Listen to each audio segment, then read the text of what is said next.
ഈ ദേവദൂതനിൽ തന്നെ ഈ ആൽബർട്ടോ എന്ന് പറയുന്നൊരു കഥാപാത്രം സിനിമയുടെ അവസാന ഘട്ടത്തിലാണ് വരുന്നത്. അപ്പോൾ ആരെയാണെന്നുള്ളപ്പോൾ ഞാൻ പറഞ്ഞു മുരളിയെ വിളിക്കാം. അത് ഷൂട്ടിങ്ങിന് തൊട്ട് മുമ്പാണ് വിളിക്കുന്നത് മുരളിയിലേക്ക്. അപ്പം ഞാനൊരു കാർ യാത്രക്കിടയിലാണ് ഈ തീരുമാനം ഉണ്ടാകുന്നത്. അപ്പോൾ തന്നെ ഞാൻ മുരളിയെ വിളിക്കുന്നു, എൻ്റെ സിനിമ തുടങ്ങുകയാണ്, ഒരു 5 ദിവസം 10 ദിവസം വേണം, വന്നേക്കണം.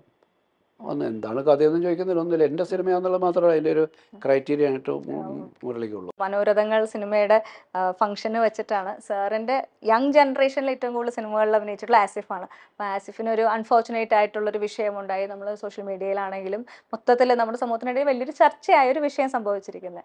സാർ അത് നേരിട്ട് കണ്ടൊരു വ്യക്തിയാണ്. സാർ എന്താണ് അതിനെപ്പറ്റി പറയാനുള്ളത്? ഞാൻ നേരിട്ട് കണ്ടില്ല, ഞാൻ അവിടുന്ന് പോകുന്ന ശേഷമാണ്. ഞാൻ 8:30 അവിടുന്ന് പോകുന്നു. അപ്പോൾ അവരുടെ പരിപാടി ഇങ്ങനെ ഒത്തിരി സ്ട്രെച്ച്ഡ് ഔട്ട് ആവുന്നുണ്ടായിരുന്നു. കാരണം ഈ 9 ഫിലിംസിൻ്റെയും ആൾക്കാരെ സ്റ്റേജിൽ വിളിച്ച് ആദരിക്കുകയും അവരിൽ പലരും സംസാരിക്കുകയൊക്കെ ചെയ്ത് കുറച്ച് എക്സ്റ്റെൻഡഡ് ആയിപ്പോയി. എനിക്കപ്പം അവിടുന്ന് 9 മണിക്ക് ഒരു സ്ഥലത്തേക്ക് എത്തണമുണ്ടായിരുന്നു. ഞാൻ 8:30 മണിയായപ്പോൾ അവിടുന്ന് ഇറങ്ങി. ഞാൻ പിറ്റേ ദിവസം രാവിലെ ആരോ എൻ്റെ അടുത്ത് പറയുമ്പോഴാണ് സോഷ്യൽ മീഡിയയിലേക്ക് ഇന്നലെ എൻ്റെ അടുത്ത് പറഞ്ഞാൽ ഞാനവിടെ ഉണ്ടായിരുന്നുള്ള ധാരണയിലായിരുന്നു. പക്ഷെ ഞാൻ കണ്ടില്ല. പിന്നെയാണ് ഞാനതിനെ പറ്റി അന്വേഷിക്കുകയും കാണുകയും ചെയ്തത്. ആ സംഭവം നിർഭാഗ്യകരമായി പോയി. പക്ഷേ അത് ഇനി ഒരു വലിയ ചർച്ചയ്ക്ക് വിഷയമാക്കേണ്ട കാര്യമില്ല. കാരണം ആസിഫ് അതിനോട് റെസ്പോണ്ട് ചെയ്തതാണ് എൻ്റെ ഏറ്റവും മനോഹരമായ ആ ഒരു ഇൻസിഡൻറ്റ് ഏറ്റവും മനോഹരമായിട്ട് ഹാൻഡിൽ ചെയ്യാൻ അവന് കഴിഞ്ഞു എന്നുള്ളതാണ്. കാരണം എനിക്ക് അവനോട് വലിയ സ്നേഹവും ബഹുമാനവും തോന്നിയത് അതുകൊണ്ടാണ്. കാരണം ആരും ഇതല്ലാത്ത രീതിയിൽ പ്രതികരിച്ചൊക്കെ ആയിരുന്നെങ്കിൽ അത് കൂടുതൽ വഷളായി പോയനെ. അദ്ദേഹത്തിന് തെറ്റ് പറ്റിയതാണോ, അദ്ദേഹത്തിൻ്റെ അപ്പോഴത്തെ മാനസികാവസ്ഥ അങ്ങനെ ഒരു മാനസികാവസ്ഥയിൽ നിന്നുകൊണ്ട് അദ്ദേഹം അങ്ങനെ പെരുമാറിയതാണ്.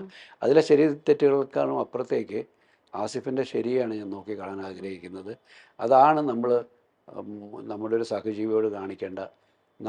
നമ്മളെ അല്പം അറിഞ്ഞോ അറിയാതെ ഒരാൾ വേദനിപ്പിച്ചാലും തിരിച്ച് അതേ നാണയത്തിൽ മറുപടി കൊടുക്കുകയല്ല, അത് ക്ഷമിക്കാനും പൊറുക്കാനും അതിനെ ചേർത്ത് നിർത്താനുള്ള, ആ വ്യക്തിയെ ചേർത്ത് നിർത്താനുള്ള ഒരു മനസ്സുണ്ടാകുക. അതാണ് ഏറ്റവും പ്രത്യേകിച്ച് ഈ കാലഘട്ടത്തിൽ ആവശ്യം.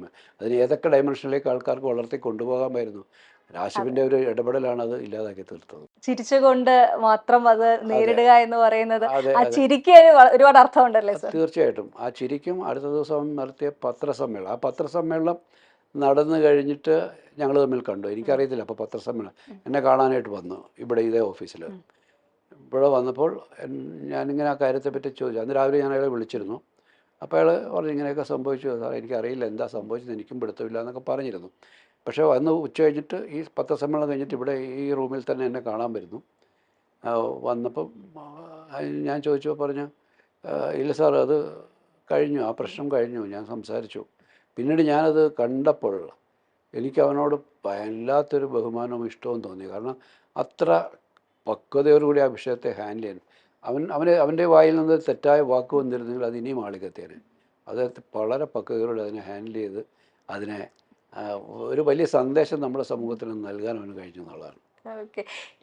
ഈ ഒരു ജനറേഷനിൽ വർക്ക് ചെയ്യുന്ന ഒരുപാട് ആക്ടേഴ്സ് ഉണ്ട്. പുതിയ തലമുറയിൽ നമ്മുടെ തന്നെ നടന്മാരുടെയും സംവിധായകരുടെയും ഒക്കെ മക്കൾ അഭിനയിക്കുന്നുണ്ട്. അവരൊക്കെ വലിയ പേരെടുക്കുന്നുണ്ട്. ഇവരുടെ കൂട്ടത്തിൽ അല്ലാതെയുള്ള കുറേ പുതിയതായിട്ട് വന്ന ഒരു വലിയൊരു തലമുറയുണ്ട്. നല്ല രീതിയിൽ സിനിമകൾ കൊണ്ടുപോകുന്നുണ്ട്. മലയാള സിനിമ എക്കാലത്തെക്കാളും വലിയൊരു പ്രശസ്തിയിലേക്ക് എത്തിക്കൊണ്ടിരിക്കുന്ന ഒരു സാഹചര്യം. പക്ഷേ സാറ് ഇപ്പോഴത്തെ ജനറേഷനിൽ ചെയ്യുന്ന എല്ലാ സിനിമകളും ഒരു 2000-ന് ശേഷം ചെയ്തൊക്കെ സിനിമകൾ എടുത്തു കഴിഞ്ഞാൽ ഏറ്റവും കൂടുതൽ ചെയ്തിരിക്കുന്നത് ആസിഫിൻ്റെ കൂടെയാണ്. എന്തുകൊണ്ട് ആസിഫ്? ഇല്ല, അങ്ങനെ പ്രത്യേക കാരണങ്ങളില്ല. ഞാൻ ഈ ആസിഫായിട്ട് ആദ്യം ചെയ്യുന്നത് അപൂർവരാഗമാണ്. അപൂർവരാഗം ചെയ്യുന്നതിന് തൊട്ട് മുമ്പ് അത് പൂർണ്ണമായിട്ടും പുതുമുഖങ്ങളെ വെച്ച് ചെയ്യണമെന്ന് ഉദ്ദേശിച്ച് തന്നെ ചെയ്ത സിനിമയാണ്. അപ്പോൾ അതിനായിട്ടുള്ള അന്വേഷണങ്ങൾ നടക്കുന്നുണ്ടായിരുന്നു. ആ സമയത്താണ് ശ്യാമപ്രസാദ് ഋതുവിൻ്റെ ഒരു പ്രിവ്യൂവിന് എന്നെ വിളിക്കുന്നത് ഇവിടെ കവിത തിയേറ്ററിൽ. ഞാൻ ആ സിനിമ കണ്ടപ്പോൾ ഞാൻ പറഞ്ഞു ഇതിൽ 2 പേരെ എനിക്ക് എന്തായാലും ഈ സിനിമയ്ക്ക് വേണ്ടി ഉപയോഗിക്കാൻ പറ്റും. കാരണം അവർ ഫ്രഷ്, അനിഷാനും ആസിഫും. അങ്ങനെ ആസിഫിനെ ഞാൻ വിളിക്കുന്നു. ആസിഫ് വന്നു, കഥ കേൾക്കുന്നു. നിഷാൻ പിന്നെ ബോംബെയിലായതുകൊണ്ട് അയാളെ വിളിക്കുകയും അയാൾ വരികയും ചെയ്തു. പിന്നെ അതിൽ നിന്ന് ഒരാളെ കൂടെ പിന്നീട് എടുത്തത് വിനയ് ഫോർട്ടാണ്. വിനയ് ഫോർട്ട് ഓഡീഷന് വന്നതാണ്, വിളിപ്പിച്ചതാണ്.